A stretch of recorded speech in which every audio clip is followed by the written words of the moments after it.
This is the War Room with PMAC, presented by Chiefs Focus. On this show, PMAC and you provide you front office insight into crafting a championship caliber team for the Chiefs. They are identifying the right pieces to possibly meld together to lead to success this upcoming season.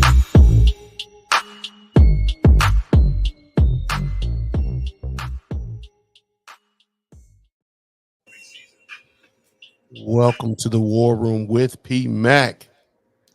I am you, your host, and that's the man, PMAC. And we are here trying to identify different pieces that we can build together to create the world's first dynasty, through the world's first three-peat in the NFL. Absolutely. How you doing? I am good, Thiz. I'm good, man. How are you doing, bro? Man, I'm very excited that we're coming to the close of preseason. I think preseason is a necessary evil. I don't know. I'm not going to say that I believe that I do think it's necessary, but I do think 4 games is excessive, and then they cut it down to 3. So yeah, I'm happy that they cut it down to 3, and I think 2 might be a little bit not enough. It might not be enough, but either way, I'm very excited to get that part of it done. absolutely. So I just want to say, man, to everybody out there who's watching, thank you for joining me and Thiz for another episode of the War Room with PMAC, presented by Chiefs Focus. And this is the final week of the NFL preseason, and NFL teams have a deadline to make significant roster cuts 2 days after Sunday's action. This won't be the minor trimming that the NFL's roster reduction rules demanded after week 1 or week 2 of the preseason. This will be a significant reduction from a maximum of about like 80, 85 players to the actual max 53, the 53-man roster. Performances this week will play a crucial role in determining who makes the team. And like I have said on the show, Diz and I have provided viewers with front office insights into what we need to do. And we're still making moves like this is still the offseason, because the offseason never stops. And this also emphasizes how we assemble the right pieces to lead to success next season. And our goal is, like as Thiz said, to become that first team to achieve what no dynasty has ever done, be a three-peat team in the NFL. And that is what the Chiefs are working on this year.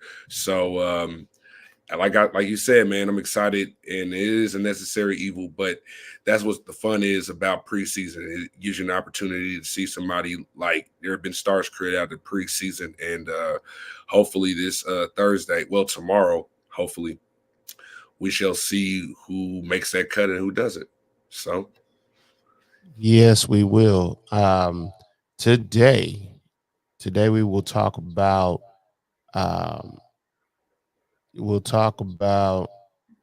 I'm sorry, I'm a little thrown off. We're going to talk about the news. That's news to me. And we got in segment 2, we're talking about the standouts from the Lions game. 3 standouts. And then for 3, we'll watch 3 things to watch moving forward. Yes. So as we get going, let's go to That's News to Me. That's news to me. That's news to me. That's news to me. All right. As we start our That's News to Me segment, we'll start with the first bit of news, and that starts with our second preseason game, which during the first half of the Chiefs preseason game against the Detroit Lions, Patrick Mahomes was scrambling to his right when he noticed that Travis Kelce had, as he said on the sideline, ran the wrong route. Despite this, Mahomes threw the ball behind his back in an audacious move. Although the Chiefs lost 24-23 to the Lions, Mahomes threw for 93 yards in 2 series of work. He completed 8 of 14 passes and led the team to a pair of field goals against the Lions' backup defense. In the previous preseason game against the Jaguars, Mahomes led the team to a field goal in his only series. However, like I mentioned, the game's highlight was that behind the back pass to Kelsey, which resulted in the first down and helped set up that field goal for Bucker. After Mahomes, Carson Wentz took over and completed 5 of 10 passes for 31 yards, including a touchdown to Xavier Worthy. You know, the first round speedster from Texas made 3 catches, 62 yards, and scored a touchdown, and adding in 11 yards. As y'all can see there on that play there, man, just that burst and that speed that he presents there. And he's going to be talked about later within the show. And Coach Reed said that he will likely rest the starters for tomorrow's game. So what's your thoughts about what you saw on Saturday? I hate to say it like this, however, I'm going to. Having Hollywood Brown out may be the best thing for Worthy's production.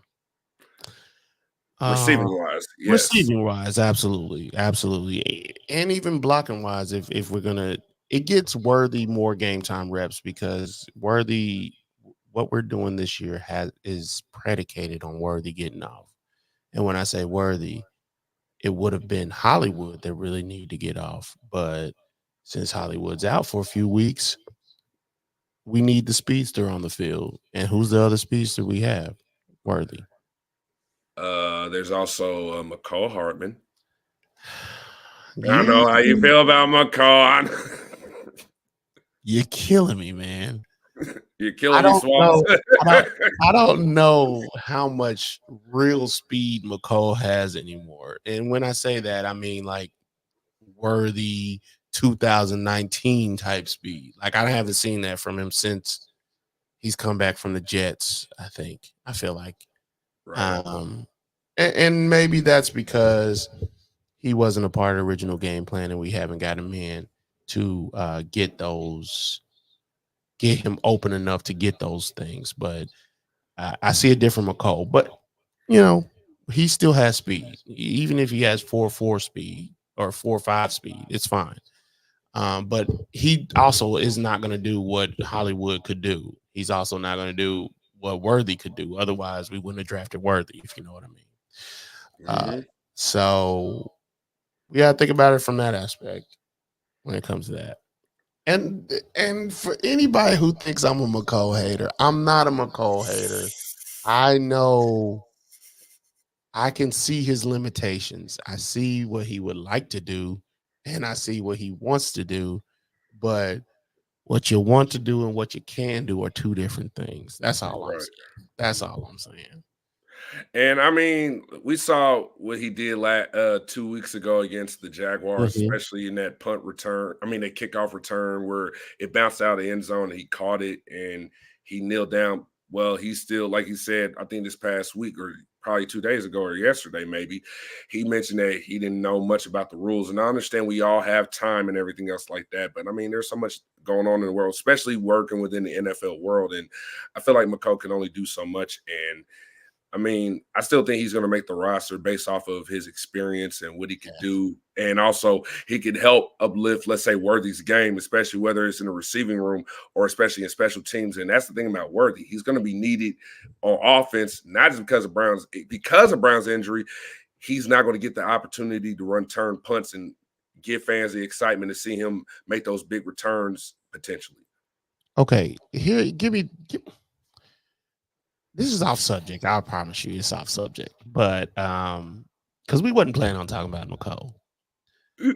But off the back heels of us winning a Super Bowl based on somebody not knowing the rules, on the back heels of that, does this not look bad on your team? And I understand that game and the Jags game, like the whole special teams look bad.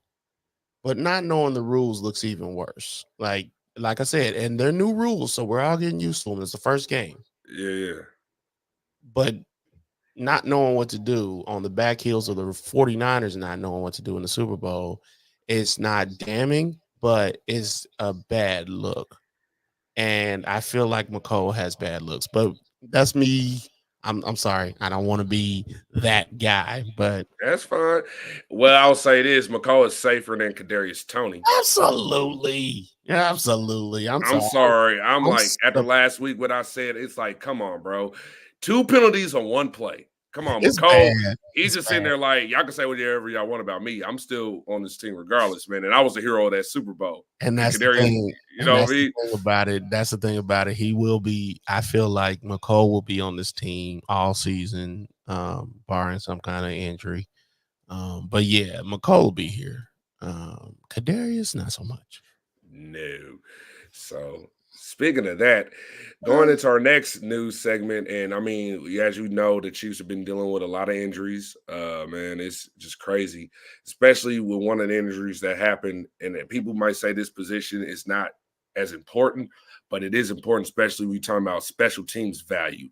After the Chiefs' longtime long snapper, James Winchester, left Saturday's game with a shoulder injury, the Chiefs replaced him on punt and field goal snaps with tight end Noah Gray. The only issue is that Noah Gray has never snapped before. So the Chiefs coached Gray up on the sideline, and whatever they said, it worked. And remember, Noah Gray is entering this year as the number 2 tight end. And I think he still shows that he's still number 2 tight end because Wiley hasn't shown much, but he's also entering his contract year. So, hey, take advantage of your opportunities, Noah. Look, man, that was a huge hit. Let's talk about the Winchester thing, if you don't mind. Go ahead. James Winchester has been our guy for I don't even know how many years. He's a staple on this team. Yeah. He got a extension last year, Mhm. like the end of last year, and to see him go out sucks. That's obvious. He's our guy. And there's been punters left. Obviously, there's been 2 punters to that league that left. I'm sorry, and he's been the guy all this time, and now he's out. They coached Noah Gray up in a pinch, and Noah Mhm. Gray actually showed up. And I think I'm gonna be honest with you. I don't know how long Noah Gray had for this squad. I don't know with Wiley coming out. This is rookie season. And next year with Noah Gray being with his contract coming up. Mhm. And it just it helps you, it behooves you to diversify yourself. And this is what it looks like to diversify yourself because I think Noah Gray was probably going to be on the outskirts in 2025 or on some other team in 2025.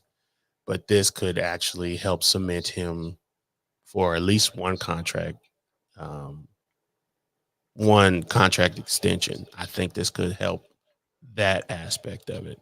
What do you think? What was your thoughts about him showing up and actually being productive on the field?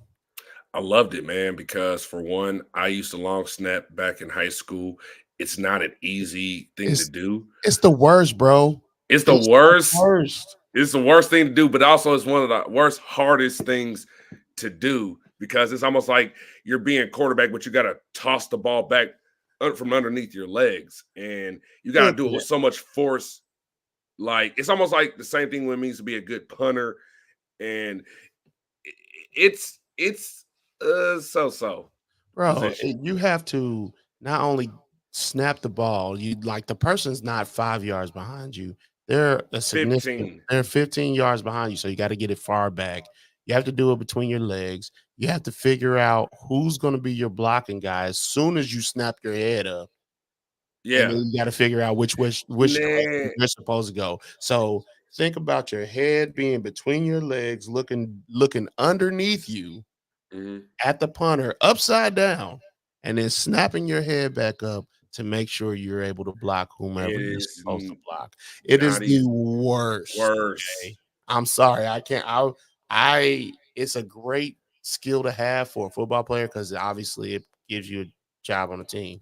because Winchester doesn't do anything but long snap. You see, but bro, it's a lot to for those that don't know. It's the worst to me. It's the worst.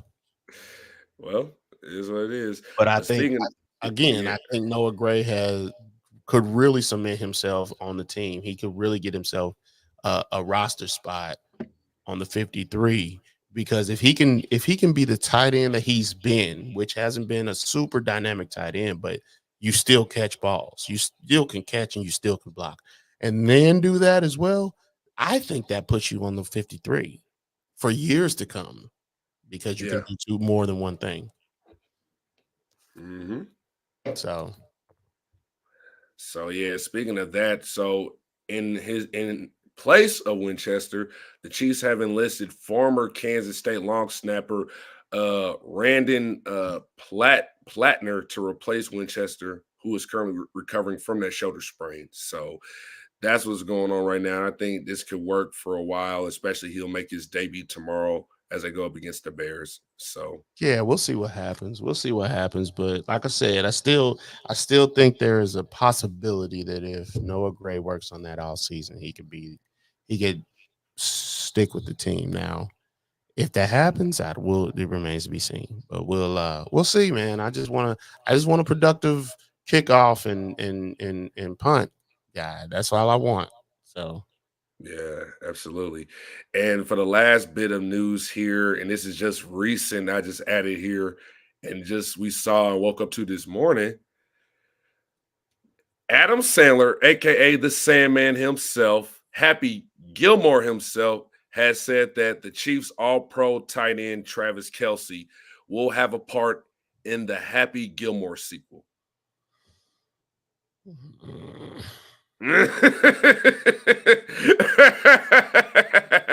I heard that this what's going on, man? I don't hate.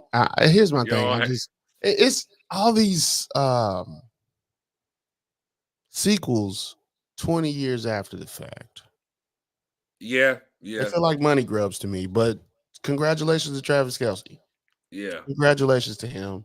I think obviously his lady, the lady in his life, the love of his life at this point is Taylor Swift, and she's opening a lot of doors for him, yes, obviously. she is. And that's a beautiful thing. I mean, it's a great thing. He's the best tight end to ever play this game Yeah, um, professionally. So I'm glad to finally see him getting his flowers because I felt like he wasn't getting them in the first until like 2 years ago. I felt like only some people were giving him flowers 2 years ago, and now I'm starting to see him getting the respect that he deserves. yeah. Absolutely, man. And whatever happens post career, I think it's already happening right now, and he's still Oh, playing. That's the crazy thing. So it's like he's living both like an athlete actor's dream, which is not only playing the game of football that you love or any sport that you love, but also get the chance to act while you're doing it. And it kind of says no matter what age you are, I mean, if you can master both, you can master both. And he's done very well. And according to Adam Sandler, he is like what I've always said about Travis. Travis is very funny, man, especially in person. He says some of the funniest things that you ever hear, man. It's like, man, kind of like one of the homeboys you grew up with, you know. absolutely. He's just so funny, man. But yeah, so other than that, that's it for the news segment there for me. So we can Yeah, move on man. to the I next think one. I think that's pretty much it for that. So we can move on. Yes, sir.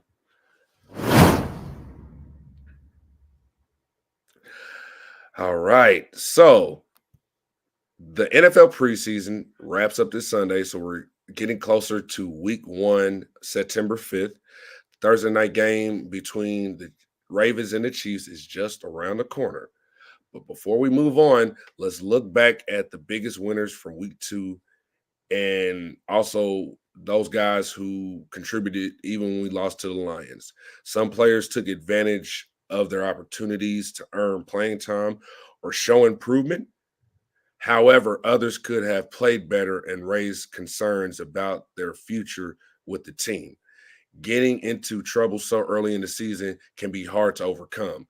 Will the winners be able to keep up with their good performance and continue to improve in the regular season? If the preseason turns out to be predictive, the NFL's landscape in 2024 could look very different. Therefore, here were my three studs from Saturday's game, and I might have include a list of a unit and also a duo, and then also one player that counts as three. So that's how I'm going to do it here. And I'm going to start with the guy I mentioned whose touchdown we saw earlier, Xavier Worthy. And I'm just going to have to say, the Bills may already be regretting letting the Chiefs get Xavier Worthy. Adding to the solid targets that the three-time Super Bowl champion already has, Patrick Mahomes will have access to the speedy weapon in Worthy, already drawing comparisons to Tyreek Hill, especially since Worthy will begin his career. Since Tyreek Hill, began his career alongside with Mahomes in Kansas City. But with Marquise Hollywood Brown's injury, the Chiefs will probably have to rely on the rookie to step up as early as possible. And Worthy not only showcased his speed in the second preseason game, but starting on the Chiefs' first drive with that 39-yard reception from Mahomes, but on that play, you could see that he extended his arm. So if you could pull it up so watch this on this play, man. Not only show you got the speed, but you just watch him how he can extend his arms before falling to the ground. And although the Chiefs settled for a field goal, Worthy found the end zone before the end of the quarter. And that happened when Carson Wentz connected with Worthy for a 22-yard score. And that one right there, as you can see here, he sold the crossing route with a stutter step, then torched the DB, as you can see here, to the boundary on a go route from the slot. And Worthy touched the ball 4 times on Saturday, averaging 18 yards per touch across those snaps. And you understand Worthy's speed will be crucial for the Chiefs as they aim for that Super Bowl three-peat. I had to rewind myself back to how long has it been since Tyreek's been gone? 3 years? Yeah, 3 seasons. Do you realize how many defensive coordinators have moved teams since then? Yeah. Because here's the thing. I could always say, hey, defenses can go back to a 2-man high, two high safeties or whatever. Yeah. But these defensive coordinators are on different teams now. Like, they're on different teams and they have different personnel. It's going to be difficult. We saw this during camp where Andy Reid wants to air out the ball. And when I see Worthy extend his arms to make that first catch, you'll see what I'm talking about here. When I see Worthy extend his arms to make that first catch, I am enamored is the word I'm going to use. Mm-hmm. I am intrigued to see what Andy Reid does with that, because extending his arms like that instead of just running under the ball is tremendous for me. I'm interested. Let the fireworks begin. I want to see 5 touchdowns week 1 against the stinking Baltimore Ravens. And the Cincinnati Bengals. Hey, week 2. I'm sorry, man. Here's the thing. Let's fast forward to, let's say, week 7, week 8. Mm-hmm. Hollywood Brown and Xavier Worthy, who has now been in every game since. Let's just hope he doesn't get injured or anything. Knock on wood, whatever you want to say on that. Uh-huh. Both of them get in there, and Xavier Worthy now has game time speed for the defenses. He knows where to go. He's understanding things. Hollywood's already been there, so he understands. He's able to just go out and play. Yeah. Imagine both of them on the field, plus McCole. Yes. And Travis Kelce. Just and Pacheco. Just throwing that out there. There's a lot could happen. And I see Andy Reid building the team that I think he finally wanted. I think this I think we could be seeing Andy Swan song. I'm sorry, and when I say swan song, I'm not saying he's gonna. I'm I'm hoping he doesn't. But if there's a three-peat, I don't know. He might be out. I I, I just don't know. It I could be just possible. is if there's a three-peat with the Chiefs, I think Andy could be going out on the high note. But that's we're not here to talk about that. But just imagine Worthy being on the field, uh, Worthy being able to do everything that he's been doing, or he did this game, and then get Hollywood on the field and Travis Kelsey. That's a lot of people to take advantage or to take account for. That's a lot of guys. And so, look, man, I'm very excited. After I saw Yeah. Worthy catch that first pass, I was very excited. Yeah, man. I mean, he's a one of a kind talent, man. You can't defend him. He's trouble everywhere on the field. He's going to be trouble everywhere on the field, as you just saw. And he's a player that you've always got to know where he's at. And that's the most visible sign of someone that's fast when they can catch the deep ball, but you don't see how much that influences things underneath, clear zones out, and also allow guys around him to get open. The threat that he is and the way safeties will have to play him is going to be an enormous advantage to guys like Rashee Rice and Travis Kelsey, bro. Especially Yes. Pacheco, man.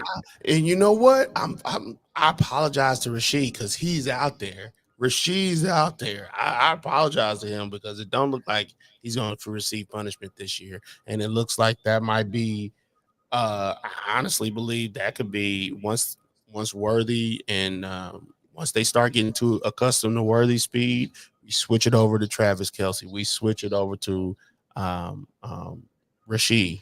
It is a That's a lot of options on this team. I'm here for Yeah. it. So let's go to our next guy. All right. And it's not just one running back, but two running backs. And that is the duo of running back Carson Steele and not generic, but Deneric Prince. Generic, And never generic. never generic, but generic. So anyway, the Ball State and UCLA product, Carson Steele, in my opinion, he made this roster. He's Oh, on this absolutely. roster, and especially when he's listed as a fullback and not just a Mhm. fullback, he could do a lot more things than just a normal fullback. He scored a touchdown against the Jaguars, including that impressive 20-yard run where he broke through 4 Jaguar players. In the game against the Lions, he showcased his versatility by getting 3 carries for 8 yards, catching 2 passes, even though it was a minus 6 yards. But on one of those catches, that was for 6 yards. He stiff armed the hell out of this Lions defender. It I was like, wanted to get that. I oh wanted to get that. my Yeah, I goodness. And wanted to me get too, that. that highlight, Yeah, I was like, it I might have couldn't been find it. 6. Yeah, me too. I was looking for it too. Like, dude, that's a highlight reel play right there. Man. He also blocked for Prince and also returned a kick for 36 yards, running dudes over and still wasn't going down. I'm like, if they use him as part of the kickoff return unit, you better watch out, bro. That's a tank running on kickoff return. This guy Absolutely. runs hard. He breaks tackles, has great balance, is very hard to get on the ground. And like I mentioned, has a powerful stiff arm, and expect the Chiefs to use him on check down screens in the passing game in 4th and 1 situations too. Last week, I openly criticized Prince for his lack of passion, and he might have heard me. With still listed as a fullback, Prince might have an opportunity to solidify the number 3 running back role. The undrafted running back out of Tulsa from a season ago finally showed off his breakaway speed and improved patience. Yeah, there we go. See that breakaway speed, improved patience as a second-year player from Tulsa, averaged 6.7 yards per carry on 7 carries, including this 41-yard run as you just guys see here. Finally, we see it, but I think some people might ask and say, is that good enough? Because we need to see more of those. But regardless of that, what's better than having an undrafted running back on your team with the tools to be great? Having 2, because this is the other thing that intrigues me about both players. During this preseason, Prince has averaged 5.7 yards per carry, while Carson still averages 5.3 yards per carry. Prince needs to prove his consistency to finding those open lanes like he did on that 41-yard run with his explosiveness, but I feel like he's trying to take the right step in the right direction. Especially, he had that impressive catch against the Jaguars, especially on the slant, where he viciously ripped that ball away from the defender trying to snag it from him. With another strong performance against the Bears, he could earn a spot on the 53-man roster. I think there's no doubt he gets a spot on the 53. Here's the reason I say that. Our number one is Pacheco. Our number two is Clyde. Exactly. That's kind of all I need to say. That's all I need to say right there. As much as Clyde hasn't shown much this season. Like it's we've gone through 2 games and Clyde hasn't given you much because he hasn't been on the field.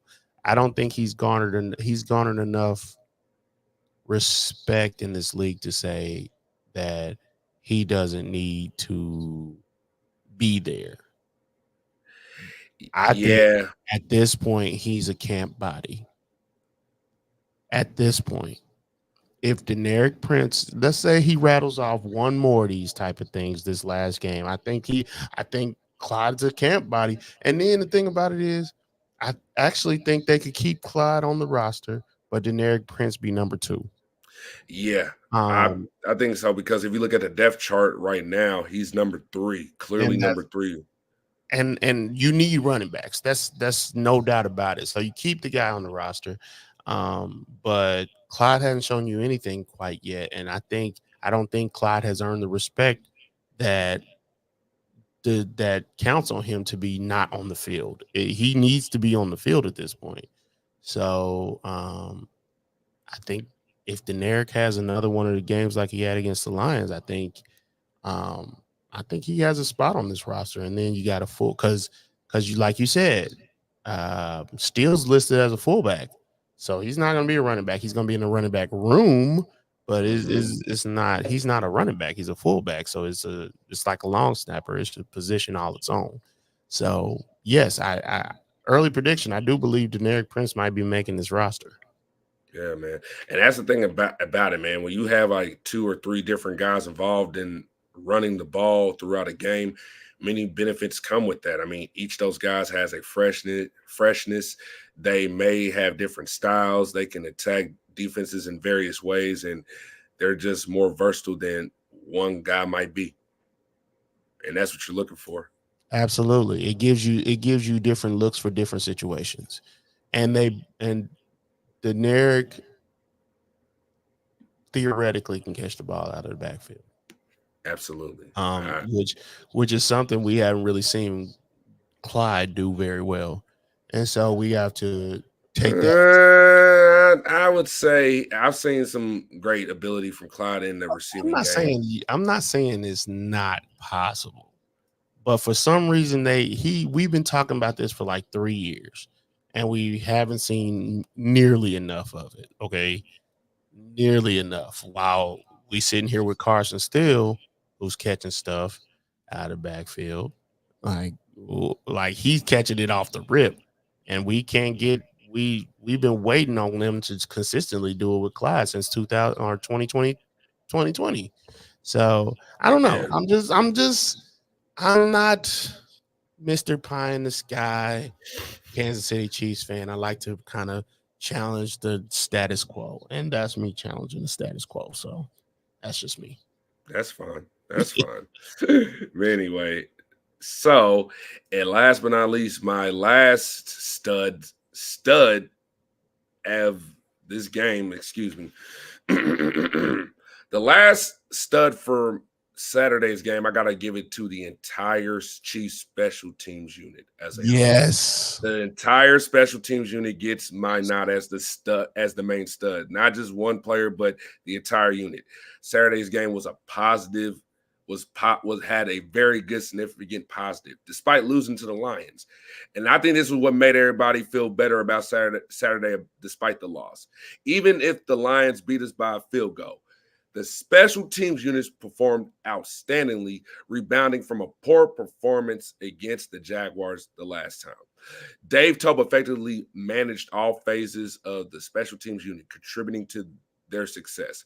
Sky Moore made a 43-yard kickoff return, almost reaching midfield. Additionally, the Chiefs' initial 5 kickoff returns gained at least 27 yards or more. That's crazy.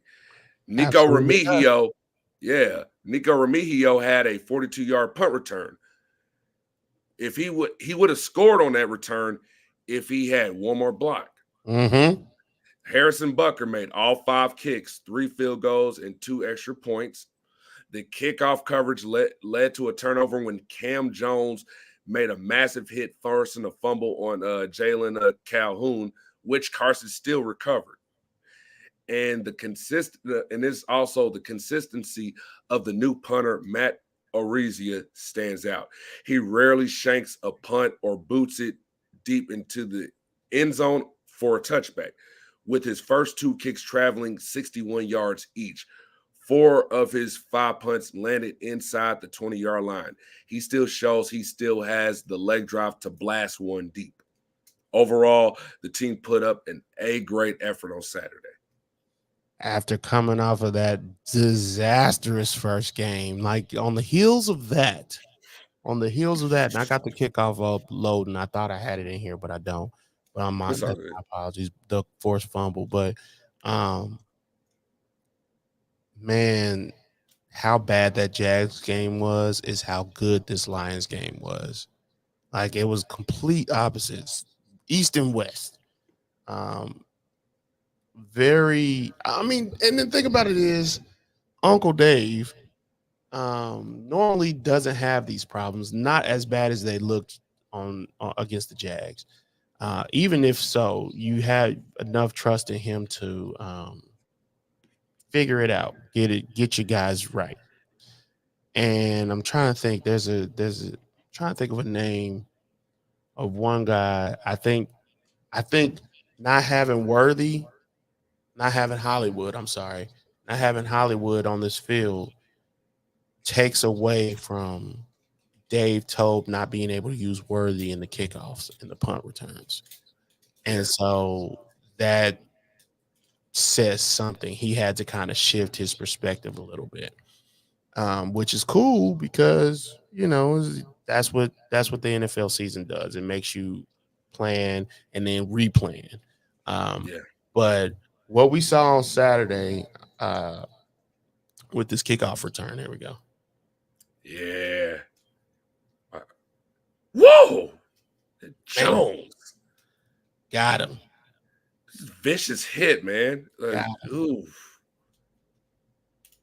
So when I saw that, I was very elated to see exactly that. I think they just might have needed a swift kick. They needed a swift kick, and they Yeah. got it. They got it. So, um, I'm Uncle Dave. Dave Tope is all right. Dave Tope is all right. Oh, absolutely. Here's the slow motion replay. Man, that's really good, especially like I said, coming off the heels of that disastrous Jags game, because it just looks like they were ill prepared in that Jags game. But it Absolutely. looks like it all came together in the Lions game. Yeah. And if you remember one thing on that kickoff coverage, when they allowed that big return by Parker Washington in that Jaguars game, Yes. it was missed tackles. I kind of Mhm. like 6, 7 missed tackles where he ran one way, then he turned around to run to the outside to the perimeter. And it's like, man, that's just where it really was. And it's just going back to the fundamentals of That's the it. game. That's It's it. as simple as that. Just understanding the fundamentals, even though these are new kickoff rules. As you can see, you can return one of these balls, man. And guess what? There's one thing about it that you can see. You're going back to the old school way of playing ball where you had 2 kickoff returners in the backfield besides just one guy. Yeah. I that's one of the good things about this kickoff rule. It's taking me some time to get used to. I'm trying not to be old man football where I hate it, but it's taking me some getting used to. But yes, you see 2 returns here, and that's very, very possible.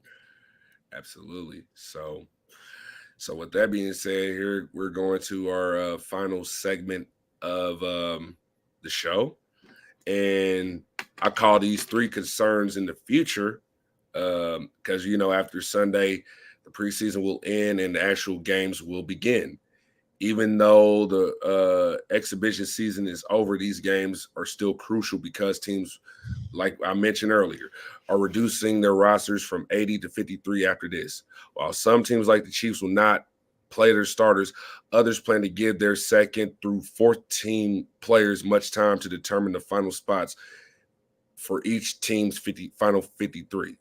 And with some of these situations could determine the outcome of each team's entire season, especially with the Chiefs situation. Let's say the cornerback and the running back. That's why I'm going to talk about these in here to understand and give fans an understanding what's at stake here and what you should be watching for in the Chiefs' final preseason game against the Bears, or what could happen as a result of this after Thursday. So I'm going to start with a big concern that you brought up last week's show, the cornerback situation, the cornerback concerns.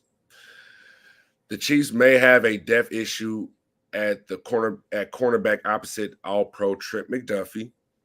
When healthy, number 35, Jalen Watson, is considered the top number 2 candidate outside Joshua Williams, Najee Johnson, Keith Taylor, Kelvin Joseph, Iko Boydo, and Nick Jones.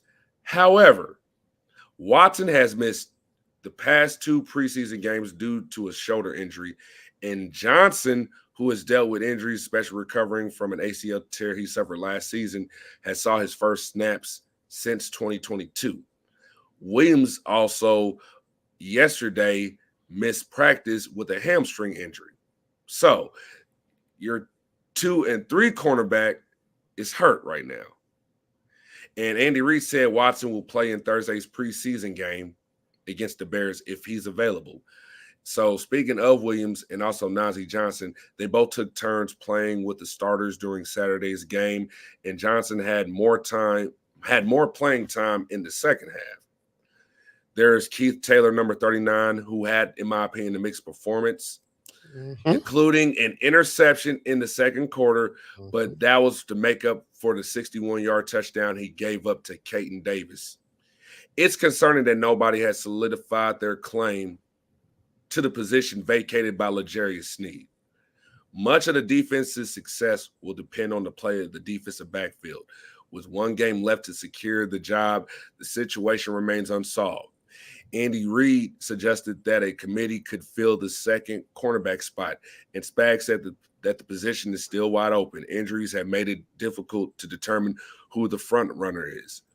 In my opinion, there is one under-the-radar name, and he might not make a big difference on the outside, but I would give him an opportunity, and he can make a difference. He can make all the difference, especially with how they roll coverages with their corners. And as undrafted rookie free agent number 30, Christian Roland Wallace, he has shown promise as a slot corner. So far, he's had a solid preseason, time for second in tackles against the Jags and leading the team with 9 against the Detroit Lions. Even though Roland Wallace is mainly starting his NFL career from the slot, his college tape shows he could also hold his own on the outside. He transferred to USC for his final collegiate season after playing 4 seasons at Arizona, where he played corner, the slot, and safety. Last season at USC, he mainly played on the outside full-time and was targeted 53 times, allowing just 53 receptions and allowing just 1 touchdown with a rating of 52.7 when targeted. At 6 feet, 200 pounds, Roland Wallace is a bully in press man coverage, jumps routes with significant leverage and anticipation. He effectively deflects the ball with his long arms and demonstrates strength in tackling, as you've seen in the last 2 regular season games. In the last 2 games against the Jaguars, where he pressured the quarterback, and also where he had pass defense against the Lion slot receiver when he was in press man. However, he does struggle against faster receivers because he runs a 4.64 40. Which is why he went probably undrafted, especially for a guy that played one of the most difficult positions in all of football. His average hip fluidity, average hips makes the transition from a back pedal to running vertically difficult. He could be a better athlete by NFL standards in terms of his speed and his quickness, but he is physical and technically sound, and he uses his length. Has 32.5-inch arms, longer arms than L'Jarius Sneed, who has 31 and 3/8-inch arms. He uses his length well to make plays on the ball, as proven by his 8 passes defensed and 2 interceptions with the Trojans last season. Roland Wallace's versatility, in my opinion, bro, especially if he's in or around the line of scrimmage in short yardage packages, it makes him a good fit for the Chiefs. His ability to also contribute on special teams like he showed at college also adds to his value. He can play multiple positions just like what McDuffie has done, what Snead has done, and another name, the Honey Badger, has done. If he could play at the same level as he did at USC, the Chiefs will have a potential steal in their hands. And this Thursday, Roland Wallace will compete for one of the final 2 cornerback spots against Taylor, Kelvin Joseph, Jones, Boydo, and Kamal Haddon, who was my guy, but I haven't seen much of him. Yeah, that's my thing. Like you're correct about everything you're saying. There's a lot of concern, and that wasn't something I was concerned with at the beginning of the season. I don't know what I thought. I thought with them being so high strung on getting L'Jarius traded, I was sure they had already found their guy. I knew I was pretty sure, but it just hasn't happened, and it doesn't look good. It doesn't look good at all. And so, what the concern is to me, even if what's your guy's name? Roland Wallace. Roland Wallace. It's going to be a what's I'm sorry with the name. I'm messing up with the names, but the kid we got from the Dallas Cowboys who is now currently a 49er. Charvarius Ward. It's gonna be a Charvarius Ward type of experiment here. Yes. Where you got a guy who's inexperienced, went undrafted, or got drafted really, really late, and who was a project at best. I don't see anything bad, especially with you having these safeties. The safeties that you have are really good, so you're gonna have to shade some protection over on his side just at first. Yes. At Especially with the split safety packages too. Yeah. What you got the split say, you might even have to put 3 safeties out there. It's just one of those things you're gonna have to pay some extra insurance money for this guy. So hopefully Roland Wallace is an interesting concept to put in there. But it's just you're gonna have to pay attention to that when you play specific teams. But I'm not against it. If you can turn this guy into a legit corner, and then make sure you have the safety help to help on his side, and then also on on the opposite side when necessary, it could work. It could work. Yeah. So what is your next thing to watch? All right, man. And it goes back to my guy, Prince, because this is the thing, though. Even though he's a stud from what he did, the question is, can he do it again? Can Prince solidify his spot on Thursday's game, or is there a chance for another acquisition? As I mentioned, Prince is on track to secure a spot on the Chiefs roster. After spending last season on the practice squad as a rookie, he impressed with a 41-yard run last week, but will it be enough? Big Red expects Clyde to at least he was expecting him to practice before Thursday night's game, but that could be an certainty. He adds that they're trying to get him in the right direction, and he said he hasn't discussed with Brett Veach whether if Clyde's a candidate for injured reserve starting off the season. And with Carson still listed as a fullback, Prince's next chance to impress the coaching staff is tomorrow's preseason finale, with the opportunity to be named the number 3 running back on the depth chart behind Clyde, if healthy, and Pacheco. Some believe Prince hasn't really broken through and demanded that he belongs on the roster, so he could be that guy that they replace with someone else who could pass, protect, who could pass, protect, catch the ball, and have the breakaway speed that they can use. I mean, there are options out there. I mean, they even talked about like Dameon Pierce from the Texans could be available. There's also A.J. Dillon from the Packers. I mean, he's not a speed back, but have a guy with that size, especially with Steele and Pacheco, could really have teams up at night. But this is the thing. Prince will be competing with Louis Rees-Zammit, Keontae Ingram, and undrafted rookie Amani Bailey for the last spot. This game will likely determine who makes the cut and who doesn't. Honestly, I originally thought Prince would make it, but now that you talk about the other guys, Luis Rees-Zammit, I think he's going to make it because he offers something. He offers a different look at the game. He offers a lot. Honestly, he offers versatility. He offers so much punts, kicks. He can offer so much to this team. Versatility, man. The Yeah. versatility is ridiculous. He's a Swiss Army knife. So you took the words out of my mouth. I was going to say that. yeah, he's a Swiss Army knife. So the idea of being able to keep and that's the thing. If you notice when about 2019, I want to say, they started bringing in guys that are able to do more than just one thing. And after Honey Badger left, and we didn't re-sign him, they went and got Justin Reed, who can kick and he can be a safety. Like, these are things that if you can pull these out, you can do a different look that you've never seen before, which also can help with, like, let's say if they wanted to do you can't do it now, but if you wanted to do an onside kick, you could do it with Justin Reed. Now you got to announce everything and make it whatever. But with the will Prince make the roster situation, I do think Prince makes the roster unless they bring in somebody that I don't see them bringing in somebody, but it's a possibility.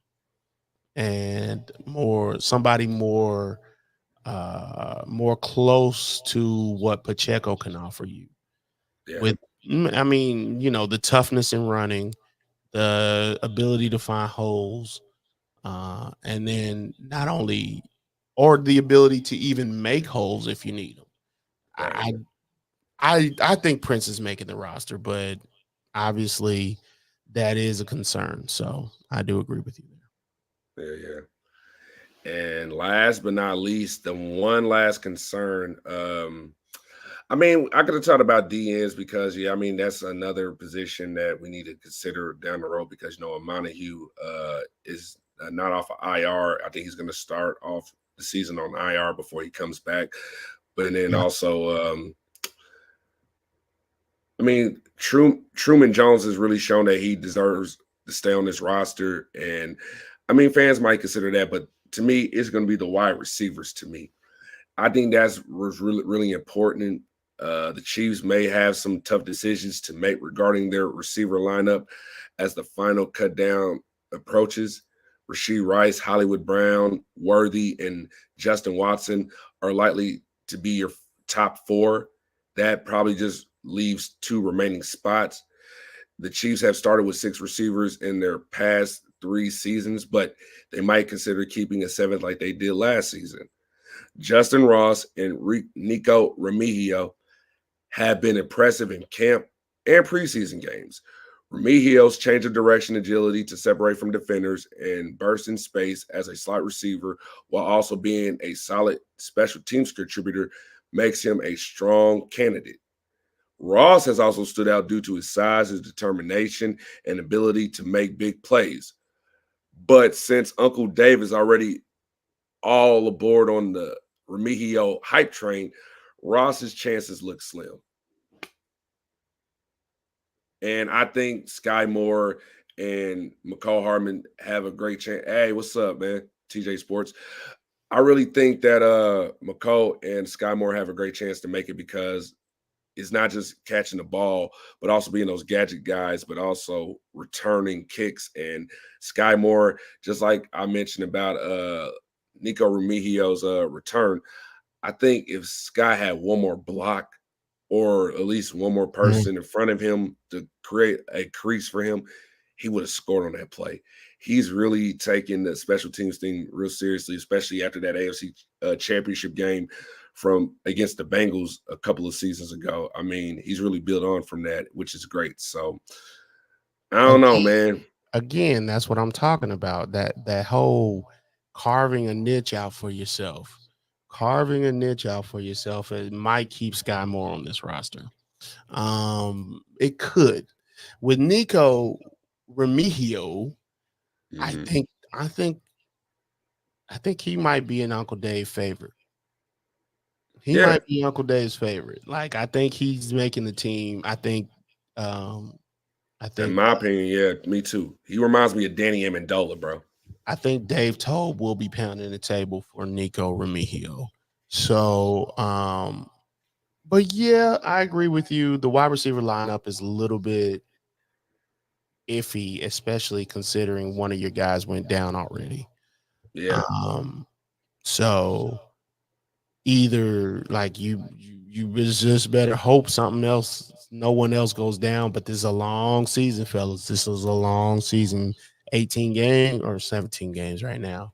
But 17 games, you hopefully will get Hollywood back.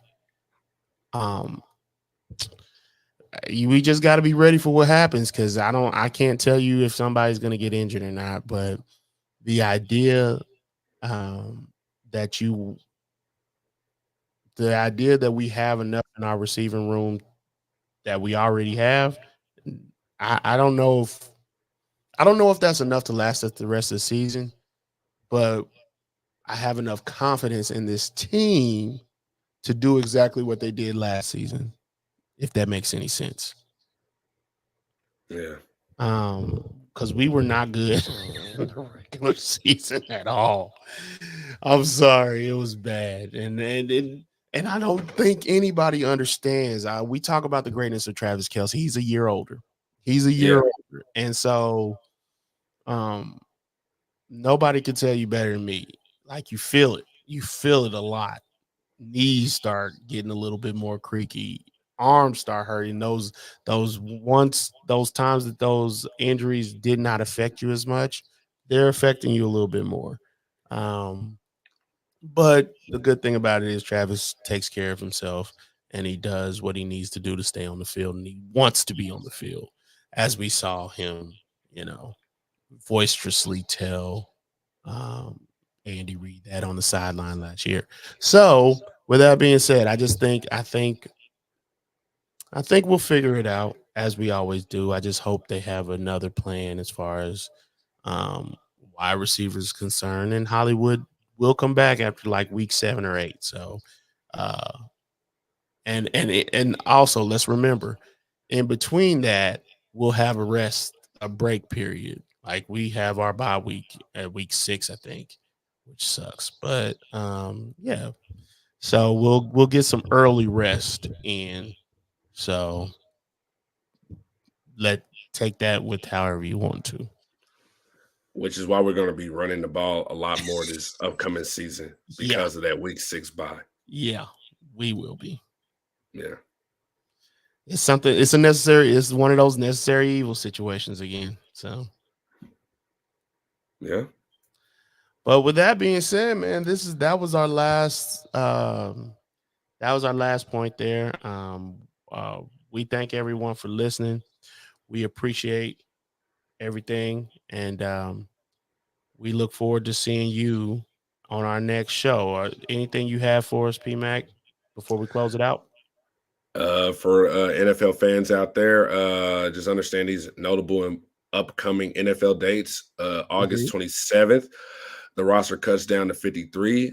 On the 28th, the final cut waivers expire at 4 p.m. Eastern Standard Time. On that same day, the team, every 32 teams will finalize their practice squads, and then the 5th of September, opening night. For the players out there, the message is simple. Many guys in the locker room won't be there the next time the Chiefs play. It's an unfortunate fact, but it's the National Football League. Many spots are up for grabs, including those 16 practice squad spots. For those players who want it, the opportunity is available if you're willing to pay the price. If you want to play with physicality and passion and embody what it means to be a Kansas City Chief, that's what we are seeking. Not only the coaches and the players already got their spots solidified, but the kingdom as well. That's what the Chiefs are all about. Once you put on that helmet with the Arrowhead logo decal on the side, you become a part of something unique. You're a part of something unique, especially with historical ramifications at stake this season. Three-peat. Play like a Chief, and you'll have an opportunity to be here. Fear nothing, attack everything, and that's all I got to say. Go out there, have fun tomorrow, everybody. The fans, the players. Football's here, and opening night is almost here among us. And I just want to say thank you for joining us on another episode of the War Room with PMAC. And I'm PMAC. That's Thiz. And on behalf of Chiefs Focus, we out.